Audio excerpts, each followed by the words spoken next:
and open to the public.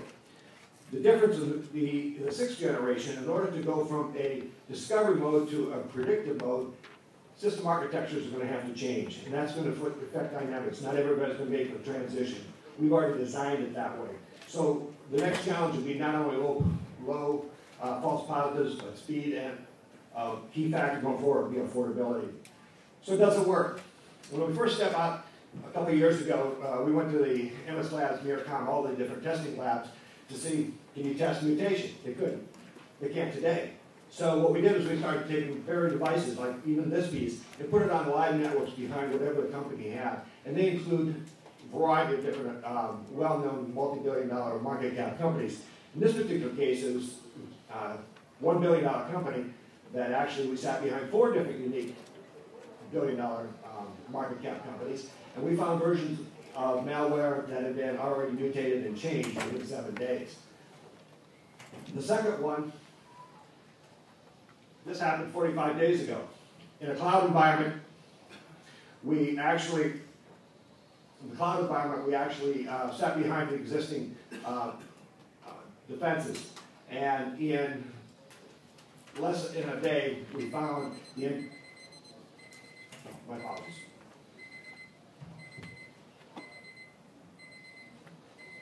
Time's up.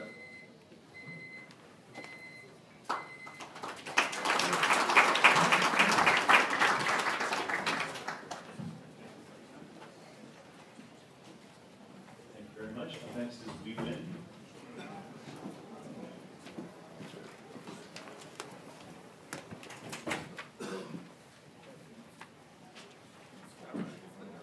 Thank you. Good morning, everyone. Welcome to a beautiful day in New York City. My name is Sid Duffton, and I am the CEO of WeWin. We are an API-based cause commerce platform that brings together brands and their fans with the causes that they care about. My team has a lot of experience in the U.S. retailer channel. We work with some of the biggest brands in the U.S. doing unique Facebook stores and mobile apps over the past few years. We've done some really innovative campaigns, and we're known as pioneers in the social commerce space. But being based here in New York, when Hurricane Sandy hit, it affected all of us greatly. We were actually in the middle of a launch of, you guys might know Fresh Cosmetics right down a few blocks away. We're in the big launch of a Fresh Cosmetics campaign, and the lights went out, and they stayed out for 10 days. And it started to get us thinking about what we could use our technology for, perhaps in a better way. So I went out and started talking with nonprofits and with charities, and just to see if there was a solution that made sense. And what I heard and what came back to me was that they have some real issues and challenges. The first is transparency. All of the charities have issues with transparency and where does the money go. The second is that as the generations change, the cynicism increases as well.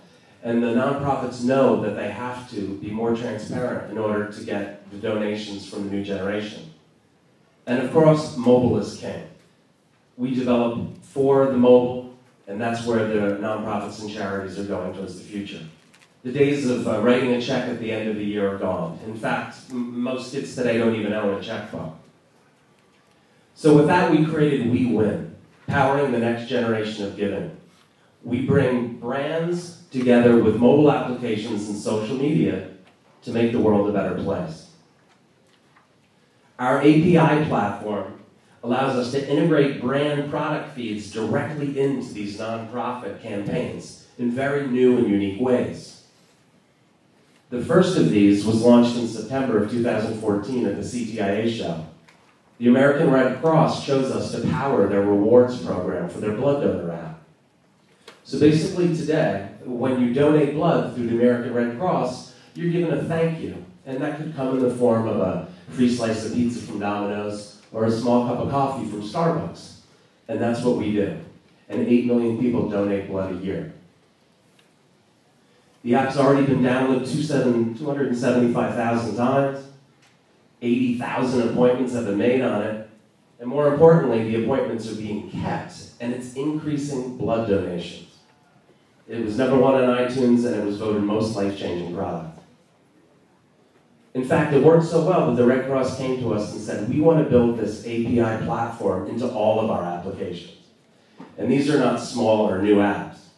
They have over 6 million downloads, 332 million views, 250 million alerts, and there's a long viewing time of 4 minutes.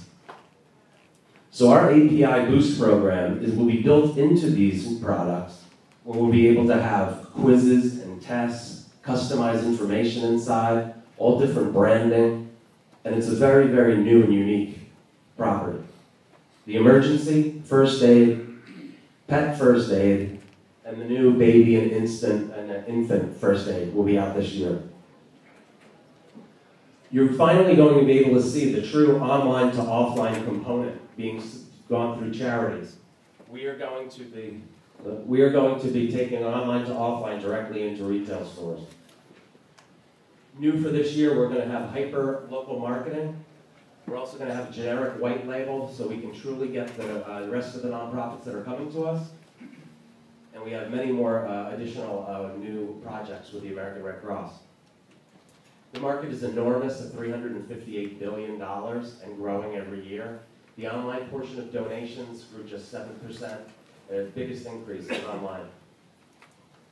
The revenue model is good in that it comes in many forms. Revenue comes in from the client side, the nonprofit side, and that's a licensing fee, customization, transaction fees, and then it also comes in on the brand side with onboarding fees and transaction revenue and revenue share. But the key to our business is that they're licensing our technology. We're not building this out for nonprofits and charities. They're licensing our technology. Our revenue projections are on. We will be at cash flow break even by the end of this year, and bringing on our new charities is going to skyrocket us next year. We already have $2.4 million invested in the company. We have a revenue of $215,000 already this year. We're on the verge of accelerated growth, and we have a great team behind me. I personally have sold my own company to Vivendi Universal. I've run a public company and also was a managing director down here on Wall Street for an investment firm. And the rest of my team, we've worked together for over 10 years, so we know each other and work together well. I also have a good board behind me of experienced gentlemen, ranging from Silicon Valley VCs to entrepreneurs that have sold their companies to Microsoft. My legal and financial team is top of the line. My CFO is the ex-controller for Apple Computer. And our legal team is right here in New York City, Spencer Feldman from Olsham Fromolowski, big firm here in the city. So everything's tight from a financial perspective and from a legal perspective. This is one of the quotes that we live by in our company. And to turn caring into action, we need to see a problem, find a solution, and deliver the impact. Thank you very much. If there's any questions, I'd be happy to take them outside at the break. Thank you.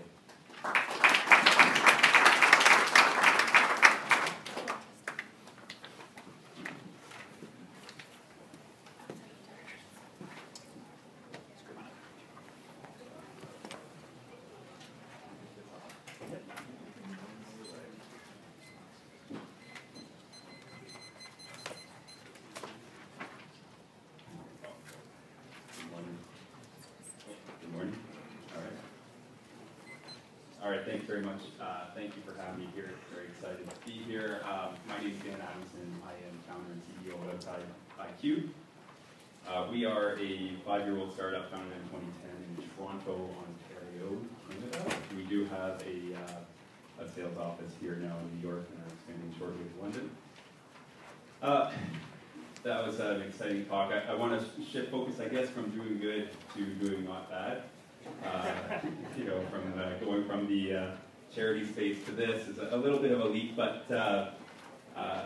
you know, the reality is Walmart's not getting in trouble when they're opening up stores in Mexico because of their employees. They're getting in trouble for their agents that are working on their behalf, right? And so a part of not doing bad is knowing who you're working with, right? And that's a very critical, important part of doing business today, whether you are a bank, onboarding clients, whether you are a fund dealing with your investees as well as your investments, or whether you are a corporation and need to worry about anti-bribery and FCPA issues. We are working on a very hard computer science problem that I am proud of our team that we're trying to tackle here. If you think about what computers do well, it is parsing through large amounts of data, right? They've always done a good job at that. What they have trouble with is the context, right? To be able to parse through that data well. And that's really what we're focused on. We're focused on a specific problem of due diligence, about understanding risk. So we are selling 2 products today. Both are SaaS products. One is called Insurance IQ, working with insurance carriers for underwriting. The other is DDIQ, working to know your partner, know your vendor, know your client around compliance. We have 2 great partners, Intellect on the insurance side. Exeger is the HSBC monitor on the compliance side. We launched commercially last year in the US. On the banking side, we got some great carriers using this. We are excited about that. We also launched DDIQ this March of this year, and are very excited about the traction we're getting with DDIQ. We're onboarding about a client a week, and some of these are larger FIs that you would recognize. Here, Goldman Sachs is big intelligence unit, Credit Suisse. Banks normally move slow when they acquire software, and we're not seeing that in this case. So we're very excited about that. We have, launching in March, we have a bunch of active trials that we're also excited about, and we're converting those at a rate of 1 a week and increasing. The problem we're trying to solve is actually fairly simple. If you look at what a commercial underwriter might underwrite a day, it might be only 2 or 3 risks, and a lot of that time is spent researching, piecing together the information to make an educated decision. We shorten that time greatly. Outside IQ can allow that researcher to take what took hours and do that in a matter of minutes. We allow for efficiency, cost savings. What we do is also auditable. So this is very important for compliance. When a regulator comes knocking at your door, you can show exactly what you've done. And of course, it's much faster, allowing more faster turnaround times. I'm just going to show you very briefly an example of DDIQ. This is me. It's mostly me. And so what happens is we have if you think of this as intelligence crawlers that go out and learn about me in this case. It will go through unstructured content and try to learn about me. It will go through structured content, premium content. It will synthesize all that together. And then it presents that to the researcher or investigator. In this case, it will present some general context about me. It will understand my associations with other companies, other individuals, and it will use that when it's learning. It will use that to go through unstructured content as well and start to make a determination. I am sad to say there are many bad Dan Adamsons out there. I'm happy to say that none of them are me, I believe. So here it's gone through all of this content, and it started to rank them and assess them in terms of various types of risks: regulatory risks, adverse risks, reputational risks.